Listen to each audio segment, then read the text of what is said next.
Our breaking news tonight, 3 officers dead, 3 wounded in Baton Rouge. A really tough day for Baton Rouge and for the country, really. Here to talk about how to keep our police safe is Sheriff David Clarke of Milwaukee County, Wisconsin. He is going to be speaking at the Republican convention tomorrow night. Sheriff, thank you very much for that horrific day.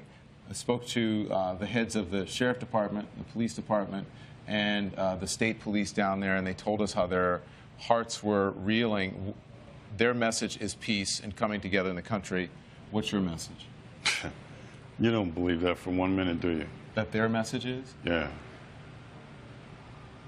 That's what they said to me. Okay. Yeah, I believe them. Of course Any I believe them protests when they say over the deaths of these cops today in Baton Rouge? I don't know that. I don't know that. Any riots or protests over the police officers in Dallas, Texas? What are you asking? It's a pretty simple question. I asked you if what's your message to the people. Their message is one of peace. What is your message? My message has been clear from day one 2 years ago. This anti-cop sentiment from this hateful ideology called Black Lives Matter has fueled this rage against the American police officer. I predicted this 2 years ago. So what I want to know, okay, Sheriff. do I want to know? With all due respect, do you know that this was because of that? Yes, I do. As a law enforcement officer? I've been watching this for 2 years. I predicted this. Yeah. This anti-police rhetoric sweeping the country has turned out some hateful things inside of people that are now playing themselves out on the American police officer. I want to know, with all of the black-on-black violence in the United States of America, by the way, when the tragedies happened in Louisiana and Minnesota, you know that 21 black people were murdered across the United States? Was there any reporting on that? There was a black officer who was killed today. But was there any reporting on that? Sheriff, please, let's just keep the volume down here. So I understand, and listen, I'm looking at 3 dead cops this week, Sheriff, and I'm looking at 5 last year. You trying to tell me to keep it down? Just please, if you'll just please, we can keep it civil. So, because the message to people at home, I'm sure you want, is one of civility. I wish, Don, I wish you had that message of civility have a conversation toward this hateful ideology, these purveyors of hate. You don't know what my message is. That's what I want to say to you is, these people preach vile and virtue in the name of hate. We're going to go to break, and we'll be right back. Are you going to let me talk? Back now live with Sheriff David Clarke of Milwaukee County, Wisconsin, and we're here live in Cleveland. You're set to speak tomorrow night, and again, all I want to do is have a conversation. I can't have a conversation with you if we're both talking at the same time. What it sounds like to me is that you're accusing me of violence and supporting a narrative that I'm not necessarily in support of. And if that's what you're accusing me of violence, then you can leave. That's not true. I don't support violence of any type against police officers, against anyone. So if you're accusing me of that, then you're welcome to leave. But if you want to have a conversation, I am more than willing to welcome a conversation with you. I don't disagree with you about there is a narrative across the country that could be harming police officers. But we don't know right now, as someone who's in law enforcement, if that was the actual cause of it. Go ahead. Let me ask you this. Do we know that generally the American law enforcement officers are racist? Do we know this? Go on. I ask a question. Do I know American general law enforcement are racist? I don't think anyone is accusing. If you're insinuating that people are accusing or saying that law enforcement across this country as a whole are racist, then your assumption is wrong. First of all, this whole anti-police rhetoric is based on a lie. There is no data, and you know this. There is no data, there is no research that proves any of that nonsense. None. You'd have to be more specific about what data and what nonsense you're talking about. That law enforcement officers treat black males different than white males in policing in these urban centers. There is data that supports There is not data. No.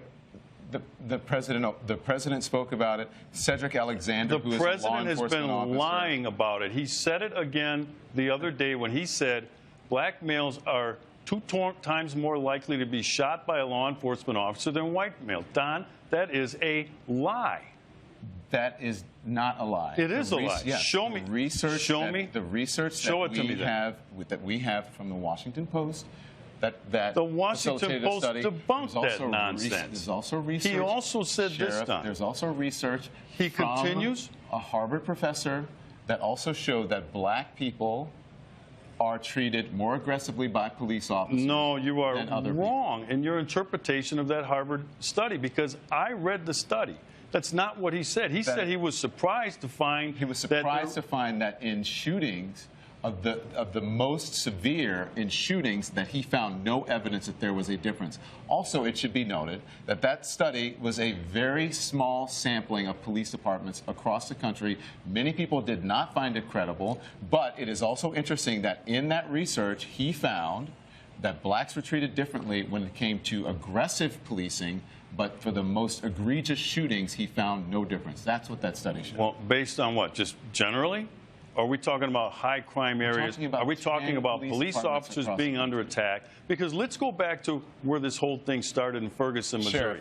The lie was hands up, don't shoot. You're lumping a whole bunch of things into one. If we can do one specific That's thing where this whole phony movement started. It started out as hands up, don't shoot. You're talking about Black Lives Matter. Right. Okay.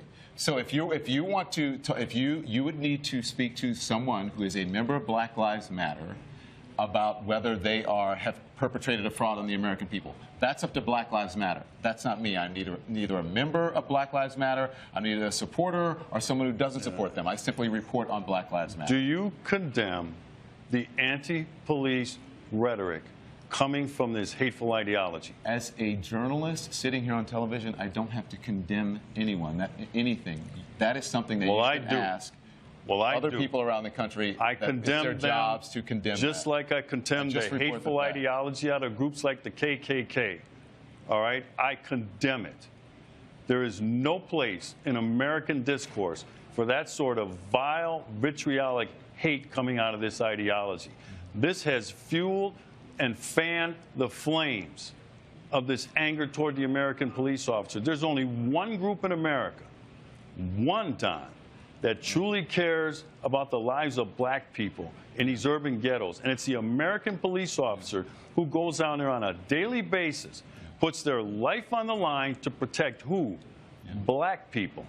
So when you say we just want to have a conversation, let's have a conversation about the black-on-black crime, which kills more black males, which is more of a threat to any black male in the United States than a law enforcement officer. Sheriff, yes, that's a different conversation. We can walk and chew gum at the same time. There's an issue when it comes to violence. Black-on-black crime, or it's crime. White people kill white people, tend to kill white people. Black people tend to kill black people. Not in the numbers. That's fine, but that's a different conversation. I don't care who white people are killing. That is a different conversation than police brutality, and we're not having that conversation right now. And again, I want to be very clear with you. I condemn all violence of any type, just for the record. Was the situation between Mike Brown and Darren Wilson, was that police brutality? But we're not talking about Mike Brown and Darren Wilson. I am. No, if you're asking me what the Justice Department showed, the Justice Department showed that it exonerated Officer Darren Wilson, and that the hands up, don't shoot narrative was a false narrative. That has been reported by CNN and by others. That was another phony report. What does that have to do with Baton Rouge, Louisiana? All right, because when you take in rates of involvement in violent crime, and crime in general, but violent crime, you're going to see that black males are overrepresented. Overrepresented in terms of being involved in violent crime. That's going to mean more arrests. That's going to mean more people going to prison. This stuff has already been debunked. Sheriff, that's a different conversation. Every time you don't have a response to something I say, you say it's a different conversation. It's not that I don't have a response to you. It's that we're having two different conversations. I'm asking the questions here. You're answering the questions by asking questions about some other subject that we're not discussing. We're talking about this hateful ideology called Black Lives Matter. You said you're not a member. You can't be a member. It's not an organization. There's no structure. That's what you're talking about. It is an ideology, and it is a hateful ideology. I understand it's a very stressful time for you. These individuals. And Sheriff, we appreciate you coming on. They preach vile and vitriol in the name of virtue. Thank you, Sheriff. We appreciate it. We understand it's a very tough time for you. We'll be right back.